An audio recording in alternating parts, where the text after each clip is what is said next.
The Hunger Games has taken a unique approach to expanding the franchise, with the Haymitch prequel proving that the series is avoiding a common Hollywood mistake. Suzanne Collins's series of popular young adult novels developed a huge following in a period when Hollywood was focused on adapting stories within that space, and despite the original series of movies ending in 2015, the hype surrounding it remains. The original Jennifer Lawrence films helped to launch Lawrence's career, and in the years following, Collins has expanded on the world of Panem. In 2020, Collins released a new book in the series, The Hunger Games: The Ballad of Songbirds and Snakes, which almost immediately began development on a film after its release. Now, Collins is back at work writing another prequel novel, titled The Hunger Games: Sunrise on the Reaping, which is set to release in March 2025, before the film adaptation comes out a year later in 2026.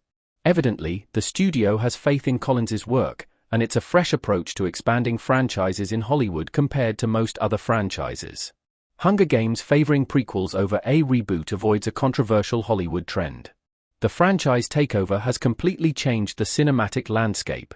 From an era of adapting popular sci-fi and fantasy novels aimed at young adults, to the modern era of Hollywood where almost every new release is part of a larger franchise, it's no secret that sequels and mega franchises are flooding the film landscape. Studios are putting their faith and money into projects that are familiar to audiences, with characters and settings they recognize, instead of investing in fresh new ideas, which are increasingly pushed out to the independent spaces and film festivals. The result is ever-expanding franchises, and IPs that continue to dominate, pulling in big money for Hollywood, but not necessarily showcasing creativity or originality, and this only appears to be getting more prominent and rapidly. Movies like Harry Potter were released between 2001 and 2011, and now, less than 15 years later, the series is being rebooted with a TV series. Disney has taken classic animated films and remade them into live-action, and superhero universes continue to expand. But, in the face of all this, The Hunger Games is approaching things a little differently, while still expanding its own IP and satisfying the requirements set in place by Hollywood's insatiable craving for more familiar IPs on the big screen. Hunger Games' Haymitch movie confirms the franchise is doubling down on the prequel strategy, looking back at important moments in the Panem timeline. And The Hunger Games: Sunrise on the Reaping is doing exactly that. The prequel is set to follow Haymitch, in a brand new era for the games, during his competition 24 years prior to the original novel. The movie is also set to star a young Haymitch, as he participates in the 50th Hunger Games. This comes on the heels of the success of the Coriolanus Snow prequel, The Hunger Games: The Ballad of Songbirds and Snakes, which was set even further back in time. And while both movies expand on the original stories, and even bring back popular characters, they feel new and fresh. This is achieved by putting these familiar characters in significant and compromising positions, at pivotal moments in their lives. Corio was an evil monster in the original movies, but seeing him grow up, rejected by his peers, and feeling sympathy towards those competing in the games, it felt like something completely new. Haymitch's prequel is set to be equally enlightening, which is a breath of fresh air compared to franchises that take familiar characters, put them in more of the same situations, and hope the audience will return again and again. Why remaking the Hunger Games movies would be a mistake. Hunger Games doesn't need a remake less than 15 years later.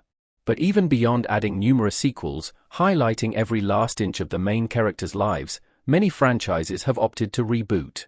Moana, after being released in 2016, is now being rebooted as a live-action movie, while the sequels for the original series are still in the works. Harry Potter, which concluded its original movie run in 2011, is being remade as a 6-season TV series highlighting each year of Harry Potter's time at Hogwarts. And beyond that, other franchises like Ghostbusters, DC, and the Fantastic Four have tried to reboot and reinvent themselves numerous times. The result is a confusing landscape of movies that all tell similar stories, and characters who have every inch of their lives examined from numerous angles. With that in mind, doing something similar for The Hunger Games would be a mistake. Sure, it might be able to earn a decent sum at the box office, but it's also contributing to the increasingly bland cycle of movies coming to cinemas. While the prequels are set in the same universe, and they will feature common elements like The Hunger Games, the characters are presented in a whole new light. It builds and adds to the original stories, and helps to keep the entire series in vogue. How the Hunger Games franchise can keep expanding without a reboot. Panem has a lot more untapped potential. And while there is a real risk of even this approach becoming tired and overused, there is a whole world to explore in Panem. Franchises like Star Wars have always revolved around characters like the Skywalker family until recently. The Harry Potter movies focus on Harry and his friends, before branching out in the wizarding world to someone like Newt Scamander. And the Godzilla movies always see giant monsters fighting it out, typically with Godzilla and Kong in prime positions. But the world of Panem is intriguing enough to explore numerous different sides. For instance, the different districts, the history of Panem, and the wars that led to the first Hunger Games, and stories about other victors, all of these elements are rich and ripe to explore. Where the original movies focused on District 12, and Katniss Everdeen, songbirds and snakes put more focus on the capital.